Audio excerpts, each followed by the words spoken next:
بسم اللہ الرحمن الرحیم۔ ایک دفعہ ایک نصرانی بادشاہ نے چند سوالات لکھ کر حضرت عمر رضی اللہ تعالیٰ عنہ کے پاس بھیجے۔ ان کے جوابات آسمانی کتابوں کی روح سے دینے کا مطالبہ کیا۔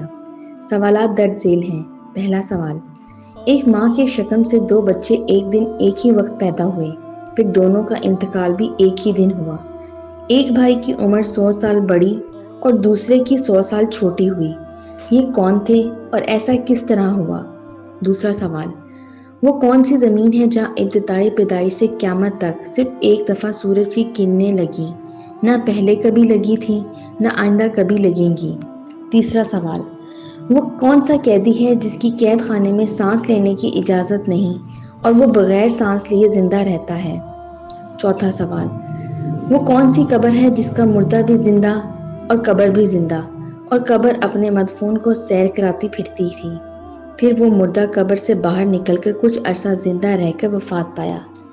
حضرت عمر رضی اللہ عنہ نے حضرت عبداللہ بن عباس رضی اللہ عنہ کو بلایا اور فرمایا کہ ان سوالات کے جوابات لکھ کر دیں۔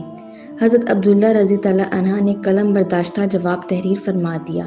پہلا جواب: جو دونوں بھائی ایک دن ایک ہی وقت میں پیدا ہوئے اور دونوں کی وفات بھی ایک ہی دن ہوئی اور ان کی عمر میں 100 سال کا فرق، یہ بھائی حضرت عزیز علیہ السلام اور حضرت عزیر علیہ السلام تھے۔ یہ دونوں بھائی ایک دن ایک ہی وقت ماں کے بطن سے پیدا ہوئے، ان دونوں کی وفات بھی ایک ہی دن ہوئی، لیکن بیچ میں حضرت عزیر علیہ السلام کو اپنی قدرت کاملہ دکھانے کے لیے پورے 100 سال مارے رکھا۔ 100 سال موت کے بعد اللہ تعالیٰ نے زندگی بخشی۔ سورۃ آل عمران میں یہ ذکر موجود ہے۔ وہ گھر گئے، پھر کچھ عرصہ مزید زندہ رہ کر رحالت فرمائی۔ دونوں بھائیوں کی وفات بھی ایک دن ہوئی، اس لیے حضرت عزیر علیہ السلام کی عمر اپنے بھائی سے چھوٹی ہوئی اور حضرت عزیز علیہ السلام کی عمر 100 سال بڑی ہوئی۔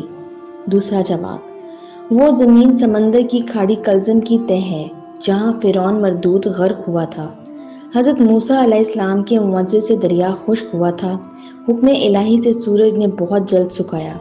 حضرت موسیٰ علیہ السلام اپنی قوم بنی اسرائیل پار چلے گئے اور جب فرعون اور اس کا لشکر داخل ہوا تو وہ غرق ہو گیا۔ اس زمین پر سورج ایک دفعہ لگا، پھر قیامت تک نہ لگے گا۔ تیسرا جواب: جس قیدی کو قید خانے میں سانس لینے کی اجازت نہیں اور وہ بغیر سانس لیے زندہ رہتا ہے، وہ بچہ ہے جو اپنی ماں کے شکم میں قید ہے۔ خداوند تعالیٰ نے اس کے سانس لینے کا ذکر نہیں کیا اور نہ وہ سانس لیتا ہے۔ چوتھا جواب: وہ قبر جس کا مردہ بھی زندہ اور قبر بھی زندہ، وہ مردہ حضرت یونس علیہ السلام تھے اور ان کی قبر مچھلی تھی جو ان کے پیٹ میں رکھی جگہ جگہ پھرتی تھی، یعنی سیر کراتی تھی۔